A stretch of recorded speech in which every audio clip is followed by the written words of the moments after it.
Eu pedi para o nosso menino de ouro, Luiz Bate, vir aqui hoje. Eu ia falar, pode mostrar o Bate, eu ia falar com o Bate sobre um outro assunto, que eu vou falar daqui a mais tarde.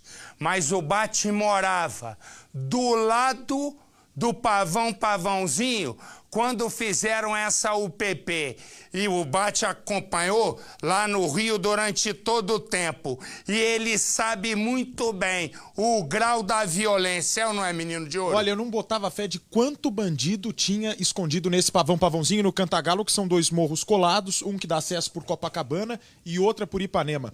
E você vê, Marcelo, eles só colocaram a bandeira do estado do Rio de Janeiro na porta desse morro, mas lá dentro você só ouve tiro, você só vê confusão, você só vê policial sendo acusado, você não vê outra notícia a não ser violência. Porque, afinal de contas, esgoto, escola de qualidade para os moradores, você não vê. Agora, denúncia de violência contra policial, você vê todo dia nessas UPPs. Denúncia de violência, e isso é sem parar. Você imagina o seguinte, a tal da UPP foi toda quebrada ontem. Toda. Aí o que fez? Reforçaram o policiamento por tempo indeterminado. Ninguém está querendo reforço de policiamento. É óbvio que as pessoas que moram em Copacabana querem transitar. Mas a pergunta é, você acha que é só colocando polícia que se resolve isso? Me desculpe, não é possível, porque a cada momento a gente encontra PM da UPP metido com crime, PM da UPP fazendo sexo com gente da comunidade. Como era o nome daquele pobre homem lá da Rocinha que sumiu? Amarildo, lembrei. Isso. O Amarildo, né, um trabalhador que foi espancado e sumiu. A pergunta é, pra quê? É só marketing. Não serve para nada. Serve para aumentar o grau de corrupção e aumentar o grau de violência. Monta na comunidade, monta quartel dentro, monta escolas técnicas, urbaniza, cria perspectiva para as pessoas, não. Fica só uma fachada. E aí o que fazem? Colocam mais polícia para cuidar do quê? De uma revolta. Porque você acha que acontece uma revolta? Quando a gente vê, né, traficante morreu em tiro com a polícia. Aí tem uma revolta de meia dúzia de pessoas, caras, tudo bandido, como aconteceu aqui em São Paulo, que queimaram 34 ônibus. Mas eram 6 criminosos, já está preso o chefe, o cabeça. Resumo? Não. Ontem as pessoas saíram, sabe por quê? Que saíram para a rua? Porque ele trabalhava como dançarino, era mototaxista, lutava para fazer uma ponta em filme. Foi por isso. E agora o que acontece? Vão lá e colocam mais policiais. Para quê? Para esconder o óbvio, que é a revolta. Põe no Cidade. A unidade de polícia pacificadora da comunidade também sofreu com os ataques. Dá só uma olhada, este todo foi retirado pelos manifestantes, ele ficava aqui, nós temos até a estrutura danificada. E a gente percebe também que várias garrafas de cervejas foram jogadas contra a base da UPP. Aqui no chão, muitos cacos de vidros. Os policiais até varreram para tentar limpar um pouco a entrada. Mas só por aqui nós temos uma noção do que foi esse confronto na noite de ontem.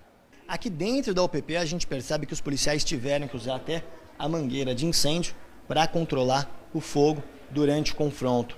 E aqui dentro também está bem complicada a situação, muita sujeira e também vários cacos de vidros. O comandante das UPPs no Rio falou sobre a violenta manifestação na comunidade Pavãozinho, na noite de terça-feira. Vamos manter o reforço do efetivo por tempo indeterminado até que tenhamos uma situação sob absoluto controle. Pois eu quero dizer uma coisa, se eu soubesse que essa reportagem era assim, eu não tinha nem posto no ar, para ter uma ideia. Porque chegar lá para mostrar o PP como se ela fosse a vítima, eu não preciso de repórter. Eu não preciso. Eu preciso mostrar o que eles fazem lá dentro. Eu entendo o Coronel Caldas, é o papel dele, ele é um profissional, tá tudo certo. Mas o que ele tem que dizer é o seguinte: Tem um laudo. Ele levou um tiro. Eu vi o corpo. Estava todo pisoteado. E aí, o que que faz? A gente se sente representado. Meter um repórter, né? Para me dizer, pobre da UPP, tiveram que pegar até uma mangueira. Deixa eu explicar uma coisa. Eu não sei nem também quem escalou alguém para ir lá fazer isso. Tem que mostrar. É como a gente não, porque eu não moro lá, né? Mas eu sinto como se lá estivesse, porque eu conheço aquilo tudo. Tudo. Eu entro numa ponta, saio na outra. No Rio de Janeiro, então, já levei tiro em tudo que é morro. Tudo. Então eu mostro. Prova, eu ponho aqui no ar, que a Globo não vai deixar. Mas já levei em tudo que é morro. Então eu conheço. Eu sei como é que quando cai para dentro da população, o que policial barbariza. E mais, o menino que morre, eu vou contar a história agora ajeitada. Tava meio me segurando, mas vamos lá. O que que acontece? Ele tem uma moto. São 3 as versões. As 3 tem PM no meio. Se vai confirmar ou não, a gente vai ver lá na frente. Primeira, ele tem uma moto, os caras param a moto e dizem o seguinte, essa moto é roubada. Ele é mototaxista antes de ser dançarino. O que eles não é roubada, essa moto é minha. O que ocorre? Os caras tiram ele da moto, enchem de areia o tanque da moto, vê se é possível. E 2 dias depois, a moto entram com um caminhão, botam a moto em cima do caminhão e uma testemunha diz, foi PM quem levou. Ele fica sem a moto. Primeira versão. Segunda versão, você vai ver que até agora não apareceu uma versão a favor da polícia. Se tiver a polícia no Rio de Janeiro alguma versão, pode ligar para cá que eu ponho ao vivo. Segunda versão, a PM parou um amigo dele na moto. O rapaz explicou, trabalhador, ele tomou as dores. No que tomou as dores, sapecaram ele de pancada. A terceira, houve, porque a justiça brasileira tenta achar aí em cima pra mim, a gente deu uma matéria, um traficante do Rio de Janeiro chamado Pitbull, que eu sei bem quem é. Esse Pitbull é um traficante do Pavãozinho. Ele estava preso. A justiça, no ano passado, sabe o que deu? Olha o nome do cara, Pitbull, boa coisa já não é, deve ser feroz. A justiça deu liberdade para ele visitar a família. Sabe quando é que ele voltou? Nunca. E ele está querendo retomar o ponto de droga dele no Pavãozinho. Anteontem teve um tiroteio, que ninguém contou do tiroteio. Teve um baita de um tiroteio, correto? O menino saiu correndo, o menino a que eu me refiro, o DG, saiu correndo. Nessa correria, a PM é outra versão. Teria o confundido, pegou. A versão até então não aparecia o tiro que ele tomou nas costas de trás para frente. Mas ele tem marca de espancamento. É isso que a mãe, que é auxiliar de enfermeira, diz. Deixa eu falar uma coisa. Você acha que eu gosto de ficar falando mal da polícia? Você acha que eu estou aqui? É o contrário. Eu sempre falo que a polícia ganha mal, é sacrificada, que a maioria é gente de bem, mas tem uma minoria que, na verdade, que eu nem sei se é dessa UPP, que lameia o nome. Agora tem que apurar. Eu vou ao Rio de Janeiro porque nosso Hernani Leva Bala tem mais informações sobre a morte, Hernani. Exatamente, Marcelo. Pelo menos 3 policiais militares estariam envolvidos na morte do DG, de acordo com testemunhas. Essas pessoas que já falaram de maneira extraoficial adiantaram o seguinte, que esses PMs teriam sido transferidos da comunidade da Rocinha para o Morro Pavãozinho depois do desaparecimento do pedreiro Amarildo em julho do ano passado. Portanto, é mais uma situação para ser verificada não só pela Corregedoria da Polícia Militar, mas também pela Polícia Civil, que está apurando o caso, Marcelo. E deixa eu dizer só uma coisa. Vou repetir, para que ninguém tenha dúvida. Ninguém. Se eu tiver que falar mal de polícia, eu não tenho medo de perder dinheiro, imagina de tiro.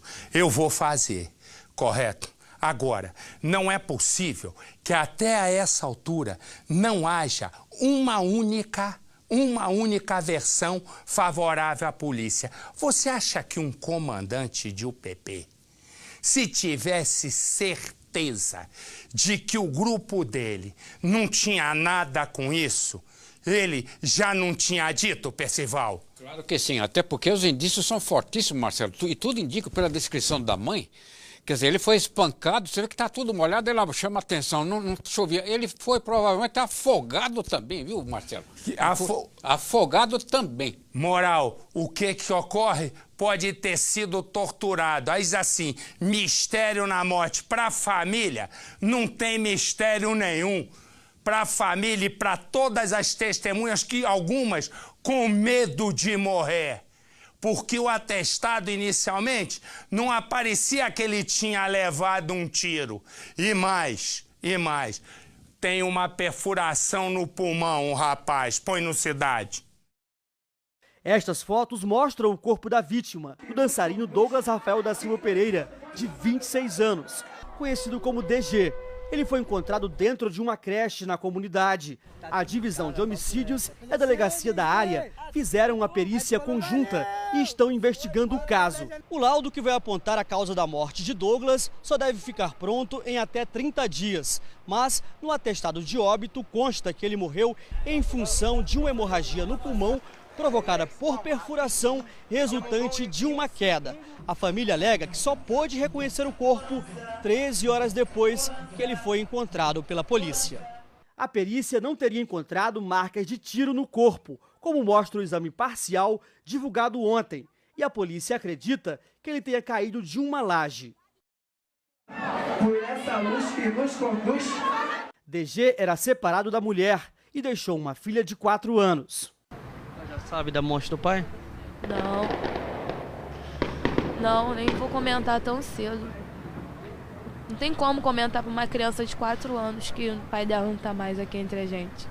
É difícil.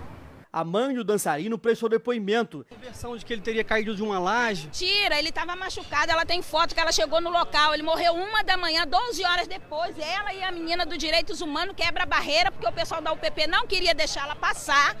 E conseguiu ver, e ele não mora lá. Estava revoltada. Por que tinha luva no local antes da perícia chegar? Por que tinha sangue no muro? Por quê? Se eles estão inventando que ele caiu, ele não pode ter caído do muro de 12 andares. Ele estava escondido atrás da creche porque ele ia virar um Amarildo. Aqui, por favor, deixa eu dizer uma coisa. Dizer uma coisa que é clara. Quando eu entrei aqui no Cidade Alerta, dali a pouco eu vi, né? Eu pedi para que o Bate entrasse. Eu não sabia se o Bate era azul, cor de abóbora, dava cambalhota, comia gilete, sabia nem quem ele era. Mas resumo. Mas para minha surpresa, né? Eu descobri, mais do que um bom profissional, um amigo, um sujeito de talento. Durante todo o tempo, ele me dizia: Marcelo, eu conheço essas UPPs. Isso aí é um labirinto de pancadaria e corrupção. Disse alguma coisa errada? Não, você falou tá absolutamente certo. Até porque, Marcelo, eu estava morando no Rio até dezembro, você sabe, e eu passava em frente a essas comunidades que tem a chamada UPP na porta, e você vê o quê? 2 carros de polícia na porta com uma bandeira. Dali pra dentro, você só ouve o quê? Relato de morador sendo torturado, relato de pessoas estarem sendo expulsos de sua própria casa, até por ações criminosas cometidas por policiais, essa parcela dos policiais corrupta. Então é isso que a gente encontra dentro, não vê outra coisa, não vê uma coisa. Não posso te falar uma coisa boa, não tem uma coisa boa. Em resumo, o que nós estamos falando não são todas as UPPs, mas algumas que estão cada vez, a Rocinha com a Amarildo, a outra lá do alemão que se meteu numa encrenca. É óbvio, a maioria, vou repetir, a maioria dos policiais é gente de bem. Mas tem uma pequena parte que parte ou para o crime ou para a ignorância. E aí, quando eu te digo, né, você imagina o seguinte, né? Quantas vezes quem tem mais idade conhece, quem não tem vai conhecer agora, né? A música Copacabana, Princesinha do Mar. Copacabana amanheceu hoje, não é assustada. O bairro de Copacabana amanheceu hoje, correto? É com medo. Todo mundo está com medo. Você imagina pagar os impostos que a gente paga, pagar o pedágio que a gente paga, pagar tudo que a gente paga para esse país, um país que extorque dinheiro do cidadão a cada momento, que cada governante que senta no trono decide o que quer aumentar, que cria a cada dia um imposto para sugar do nosso bolso e mais, fazer que a gente sue 4 meses no ano para pagar essa parafernália que se chama governo, seja ele qual for. Deixa eu explicar. Não dá pra gente amanhecer num bairro que é conhecido como o cartão postal desse país. De repente, todo mundo, sem saber se deixa o filho ir na rua, sem saber se sai para trabalhar e volta.